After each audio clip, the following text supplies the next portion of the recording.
안녕하세요. 속물소리 들어가며 남자친구와 파혼한 30대 여성입니다. 결혼 이야기가 나온 이후로 몇 달 동안 제 나름대로 소가리를 하다가 남자친구에게 허심탄회하게 제 이야기를 했을 뿐인데, 이후로 며칠 사이에 저는 물론이고 저희 부모님까지 돈독이 올랐다는 둥 별의별 소리를 다 들었네요. 그런데 말이 나왔으니 말이지만, 제가 저 낳으시고 길러주신 부모님도 아닌데, 남자친구 부모님 노후까지 책임져야 할 게 뻔한 결혼을 왜 해야 하냔 말이죠. 남자친구는 결혼하면 시부모님도 제 부모님이나 마찬가지라고 당연한 거라 했지만, 그렇다고 시부모님이 저희 부모님처럼 저 자라는 동안 돈 1,000원 쓰신 것도 아닌데, 정말이지 생각할수록 너무 뻔뻔한 것 같아요. 결혼해서 몇 년 살다 이혼한 것도 아니고 고작 파혼일 뿐이라지만 그래도 무려 4년의 시간을 함께 했어요. 그래서 그냥 파혼했네 어쩔 수 없지 하고 넘어가기엔 왠지 우라가 침입니다. 그래서 제 이야기 좀 해보려고요. 흘러 남자친구 귀에든 남자친구 부모님 귀에든 들어갔으면 하는 마음도 없잖아 있어요. 그러면 그땐 자기들도 알겠죠. 제가 이상한 게 아니라 자기들이 이상한 거란 걸. 일단 남자친구하고 어떻게 만났는지부터 이야기해 보겠습니다. 남자친구하고는 31살에 소개팅으로 만났어요. 그전까지는 소개팅을 해본 적도 없었는데, 당시 제가 새로운 직장으로 이직하고 마음고생을 많이 하던 때였거든요. 그래서 일주일에 한두 번은 꼭 한 동네 살던 친구를 불러내 푸념을 늘어놓기 일쑤였지요. 사실 그때는 제가 워낙 저 힘든 것만 생각하다 보니 그러는 제 꼬리 친구에게 얼마나 부담스럽고 한심하게 보일지 미처 생각도 못했네요. 아무튼 친구가 보기엔 그런 제가 하다못해 연애라도 하면 좀 나아질까 싶었던 모양이에요. 하루는 자기가 소개팅을 해주겠다며 만나보라고 어찌나 성하던지. 그래서 자의반 타의반으로 나가게 됐어요. 그런데 여담이지만 조금 황당했던 건 전 친구가 하도 괜찮은 사람이라며 만나보라길래 친구랑 꽤나 가까운 사이인 줄로만 알았거든요. 하지만 알고 보니 친구가 직접적으로 아는 사이도 아니고 친구 언니의 친구의 오빠라나요? 친구 말로는 조금이라도 더 좋은 사람을 소개해주고 싶어서 자기가 수소문을 한 거였다대요. 하지만 어찌됐건 간에 그렇게 만난 남자친구랑 저는 처음부터 잘 맞았어요. 당시 저는 거북이를 한 마리 키우고 있었는데 남자친구가 거북이에 대해서 어찌나 해박한 지식을 뽐내던지. 사실 거북이에 대해서 아는 사람은 흔치 않거든요. 아무튼 그리고 이 밖에도 서로 관심사라던가 취미가 비슷해서 만난 지 3시간이 넘어가도록 대화가 끊어지질 않았습니다. 그래서 이 사람이 어쩌면 내 반쪽인가? 말은 안 했지만 첫 만남부터 혼자 온갖 상상을 다 했다니까요. 아무튼 이후로 저희는 몇 번의 만남을 더 가졌고 자연스레 연인 사이로 발전했습니다. 처음부터 결혼까지 생각한 만남은 아니었어도 시간이 흐를수록 결혼을 하게 되면 이 사람이랑 하는 게 시기적으로나 여러 가지 면에서 맞지 않을까 하는 생각도 하게 되었고요. 그리고 그렇게 만으로 꽉 채운 4년의 시간이 흘러가고 있을 때 남자친구가 먼저 결혼 이야기를 꺼내왔어요. 남자친구는 저보다 4살이 더 많았으니 아무래도 저보다 마음이 급했던 거겠죠. 하지만 저는 남자친구를 좋아하는 마음과는 별개로 결혼을 서두르고 싶은 마음은 없었습니다. 저에게는 결혼과 출산은 뗄래야 뗄 수 없는 것이었기에 결혼을 한다는 건 임신과 출산을 한다는 걸 의미했고, 그런 생각을 할 때마다 회사에 돌아왔을 때 내 자리가 있을까 하는 불안감을 떨쳐낼 수가 없었거든요. 하지만 남편은 자기나 저나 1살이라도 젊을 때 결혼해 안정적인 가정을 꾸리는 게 좋다며 애도 너무 늦게 낳으면 애한테나 저희한테나 좋을 게 없다. 이 밖에도 여러 가지 이유로 저를 계속해서 설득하더라고요. 그리고 듣고 있다 보면 솔직히 아주 틀린 말도 아니었죠. 그래서 그래 그럼 하자 그렇게 된 건데. 며칠 뒤 남자친구가 황당한 소리를 하는 거예요.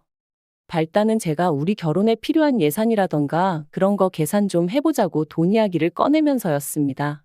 사실 3년을 만났지만 그러는 동안 서로 월급이 얼마나 되는지, 데이트 비용 외 생활비로 얼마 정도 나가고 얼마 정도 모으고 있는지 그런 이야기는 딱히 해본 적이 없었어요.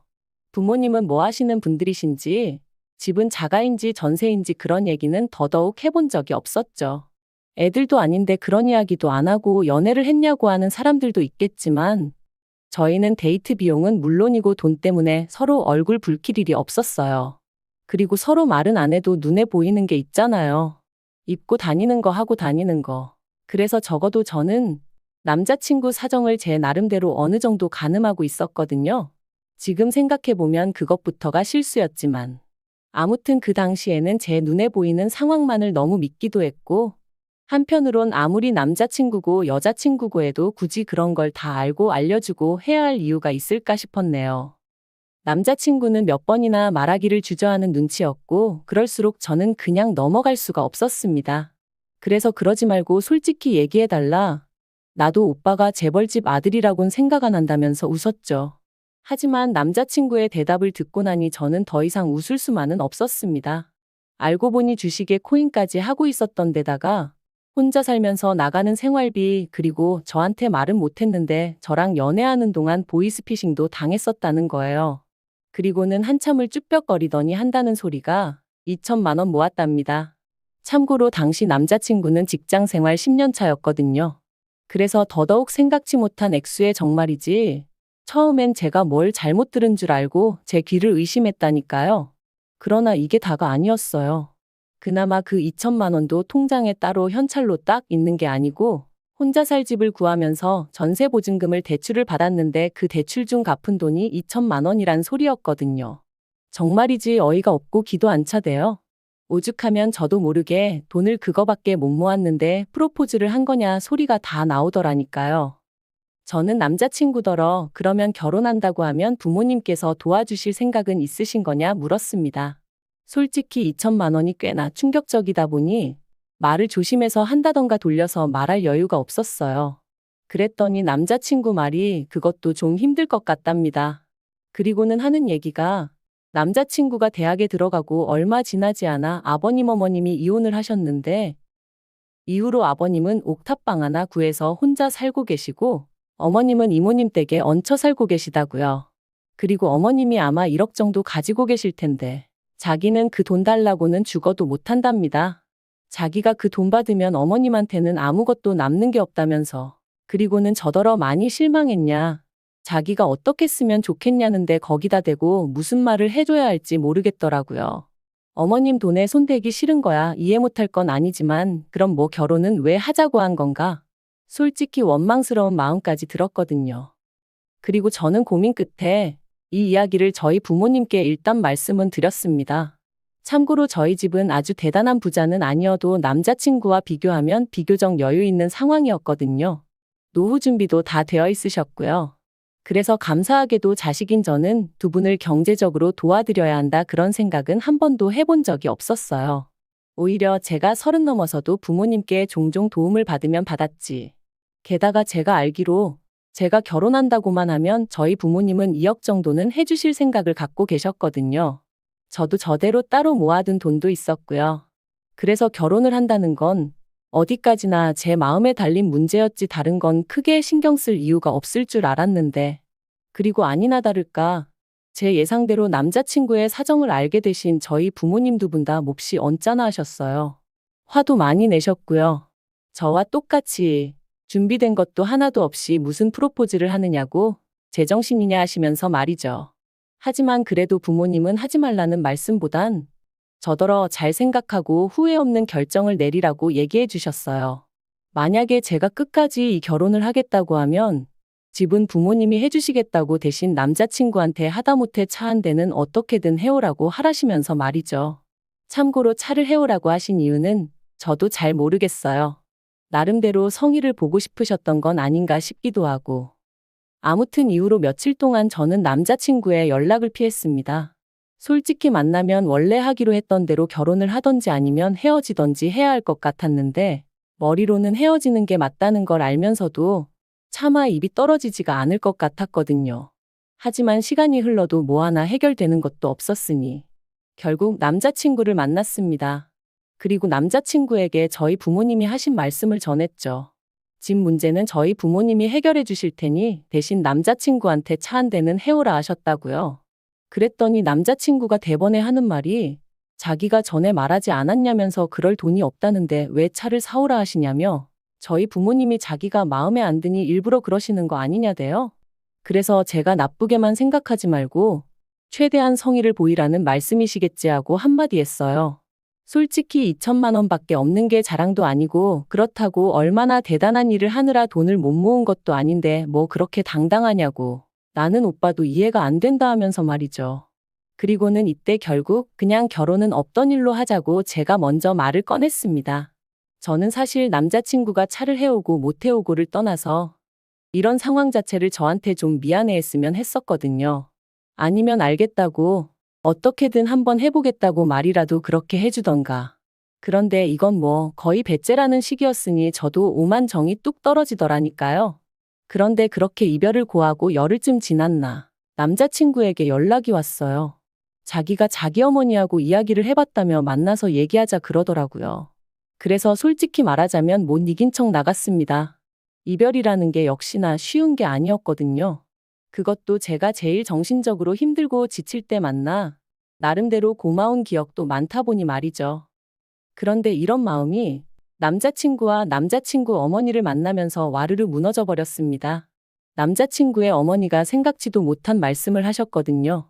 제가 카페에 도착했을 땐 남자친구와 남자친구 어머니가 먼저 나와 있었는데 저더러 왔냐 고생했다 그런 말은커녕 앉으라는 말도 없이 본론만 얘기하자 하시더니 저희 집에서 해준다는 집이 어디에 있는 얼마짜리냐 뭐 그런 걸 물어보시대요. 뿐만 아니라 집은 뭐 공동명의로 해주시는 거냐고요. 당혹스러웠지만 제가 그런 건 저는 잘 모르니 저희 부모님하고 이야기를 해보시는 게 좋겠다 했어요. 그랬더니 어머님 말씀이 뭐 어찌되든 상관없다면서 저희 집에서 해오라는 차는 당신이 사줄 거니 걱정하지 말랍니다. 다만 저희 쪽이 얼마나 대단한 집이라고 그런 조건을 다는 건지 모르겠다는 식으로 말씀을 하시는데 여러 가지로 생각이 많아지더라고요. 하지만 거기서 끝이 아니었어요. 어머님을 만나 뵌 지 한 일주일쯤 지났을 때였습니다. 그 사이 남자친구도 저희 부모님께 인사를 드렸고 그래서 이제 슬슬 부모님들끼리 만날 일정을 잡으려던 차였죠. 그런데 남자친구가 먼저 할 이야기가 있다더니 어머님이 이모님 집에서 나오셔야 될 것 같다는 거예요. 이모님 딸이 사정이 생겨 이모님 집에 들어와 살게 되었는데 그 일로 어머님이 그 집에 있기가 어려워지셨다나요? 어머님 입장은 그래도 당신이 먼저 들어와 살고 있었는데 갑자기 방을 비워달라는 게 말이 되냐 버티시는 중이셨고 이모님은 그래도 딸이 들어와 산다는데 어쩌겠냐며 나가달라셨다나요? 뭐 솔직히 남의 집안일이니 제가 이러쿵저러쿵 할 일은 아니었지만 어쨌든 남자친구 이야기를 들었을 땐 어머님이 오래 계시지는 못하겠구나 싶었죠. 아무튼 그래서 어머님이 난처하시겠네 하니까 남자친구가 한다는 말이 그래서 말인데 신혼집이 준비되는 대로 어머님을 와 계시게 해야겠다는 거예요. 생각지도 못한 남자친구의 말에 얼마나 놀랐는지 몰라요. 어머님을 좋아하고 안 좋아하고를 떠나서 어머님 사정이 딱하고 아니고를 떠나서 저도 제 신혼에 대한 나름의 로망이 있기도 했고 솔직히 저 조금이라도 편하게 시작하라고 저희 부모님이 신혼집 문제는 해결해 주시겠다 하신 건데 거기다 어머님부터 모시자니 생각만 해도 머리 아프고 기분도 안 좋더라고요. 그래서 제가 아무래도 그건 좀 어렵겠다 했어요. 나도 그렇게 되면 내 부모님 볼 낯이 없다고 그리고 언제까지 계셔야 할지도 모르는데 책임지지 못할 일은 시작도 하고 싶지 않다고 했죠. 하지만 남자친구는 저더러 너무한다면서 이게 사실 저희 부모님 때문이나 마찬가지랍니다. 저희 부모님이 차를 사오라고 억지를 쓰시는 바람에 자기 어머니가 돈을 쓰셔야 되고 그래서 따로 방을 구하기가 어렵게 되신 거라나요? 그러면서 와 계시는 게 싫다 하면 뭐 어머님 떨어 길바닥에서 지내시라는 거냐며 너무한다는 거예요. 그리고는 제가 정 못 모시고 살겠다 하면 어쩌겠냐고 자기가 월세라도 하나 구해드리고 그 월세랑 생활비를 대드리겠다는데 정말 기도 안 차더라고요. 그래서 남자친구한테 양심도 없냐고 뻔뻔하다 그래버렸어요. 그랬더니 저더러 말을 왜 그따위로 하냐면서 그러니까 돈 없다는데 왜 꾸역꾸역 차라도 사오라는 거냐며 저랑 저희 부모님이 못되고 이상한 거랍니다. 솔직히 집 사줄 능력이 되면 기왕 해주는 김에 차도 한 대 사줄 수 있는 거 아니냐고. 그게 아니면 차는 저랑 자기랑 결혼하고 나서 할부로 사고 같이 갚아나갈 수도 있는 거 아니냐며 말이죠. 그리고 저는 그런 남자친구가 어이없는 건 물론이고 괘씸한 생각까지 들대요. 그래서 우리 부모님이 무슨 자선사업가냐고 소리를 질렀습니다. 우리 부모님이 집을 해주신다는데 차 정도는 말씀하실 수도 있는 거 아니냐. 그리고 정 어려울 것 같으면 차라리 어렵다 미안하다 하지 왜 억지를 쓰냐면서요. 그러니까 남자친구가 저희 부모님도 그렇고 저도 그렇고 사위 될 사람, 남편 될 사람, 자존심이니 인격이니 그런 건 안중에도 없는가 보답니다. 그리고는 저더러 그렇게 살지 말라길래. 저도 질세라 너야말로 거지근성 버리고 네 엄마랑 알콩달콩 재미지게 살라 했죠. 그리고 그렇게 저희는 두 번째 파혼을 감행했고, 이때는 처음과 달리 뭐 좋았던 기억이고 뭐고 생각나는 것도 없었어요. 오히려 곰곰이 곱씹을수록 재수없고, 날 얼마나 호구로 봤으면 집 해오는 김에 차도 해오라는 헛소리를 할 수가 있나 싶고. 하지만 이미 파혼한 마당에 쫓아가서 뭐라 하는 것도 웃기고. 그래서 솔직히 넘어지면 콱코나 깨져라 그런 생각만 하고 있었는데, 한 두 달 정도 지났나 또 연락이 왔습니다. 한다는 말이 자기가 그냥 다 잘못했다면서 자기 좀 받아주면 안 되겠냐 그러더라고요. 자기가 곰곰이 생각해봤는데 자기 인생에서 저 같은 여자는 또 못 만날 것 같다면서 자기가 잠깐 눈에 뭐가 씌었었나 보다고. 저만 원하면 어머님하고도 연락 끊고 살겠다나요? 제가 됐다고 멀쩡한 모자 사이 갈라놓았다고 욕먹을 일 있냐 관심 없다 했습니다. 그리고 남자친구가 말한 것처럼 저도 똑같이 말해줬어요. 곰곰이 생각해보니까 나야말로 하마터면 내 인생에서 제일 잘못된 결정을 내릴 뻔했다고. 너랑 헤어진 건 정말 신의 한 수였다고 말이죠. 그랬더니 찌질한 남자친구가 하는 말이 여자가 한 남자랑 4년이나 사귀었으면 그거 결혼한 거나 마찬가지라고. 그러니까 어차피 저는 자기 아니면 누구와도 결혼 못할 거라나요? 아니 지랑 나랑 동거를 했나 뭘 했나. 기도 안 차서 두고 보라고 했네요. 솔직히 남자친구랑 파혼하는 과정의 기도 너무 빨리고 말 그대로 있는 대로 진이 빠져서 당분간 연애니 결혼이니 그런 쪽으론 요만큼도 의지가 없어요. 그래도 저 하나 사랑하는 마음은 진짜라 믿었기에 친정부모님한테 그렇게 손까지 벌려가며 어떻게든 한 가정을 이루고 같이 잘 살아보려고 했건만 무능력한 건 둘째치고 욕심만 사나워가지고 손해는 조금도 안 보려고 하고 생각할수록 괘씸할 뿐이네요. 아무튼 이제 다 끝났고 이렇게 속 시원하게 욕도 했으니 지금부터는 이름 석자도 있겠습니다. 긴 이야기 들어주셔서 감사합니다. 오늘의 사연은 여기까지입니다. 구독과 좋아요, 알람 설정해주시면 앞으로 더 좋은 사연으로 찾아오겠습니다. 감사합니다.